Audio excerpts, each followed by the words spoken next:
So ఎప్పుడైతే ఇలాంటి కేసెస్లో హియరింగ్ ఎయిడ్స్ వాడటం జరుగుతుందో, హియరింగ్ ఎయిడ్స్ వాడటం వల్ల వాళ్ళకి 100% హియరింగ్ వెనక్కి వస్తుంది.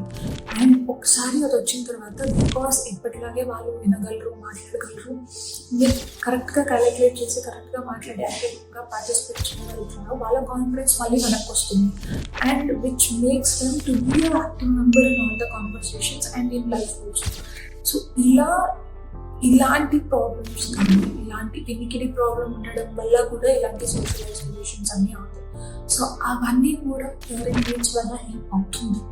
Hearing aids are not just some devices, ఎవరికైతే కంప్లీట్గా వినపడదో వాళ్ళే పెట్టుకోవాలి అలా కాదు. హియరింగ్ లాస్లో కూడా డిఫరెంట్ స్టేజెస్ ఉన్నాయి.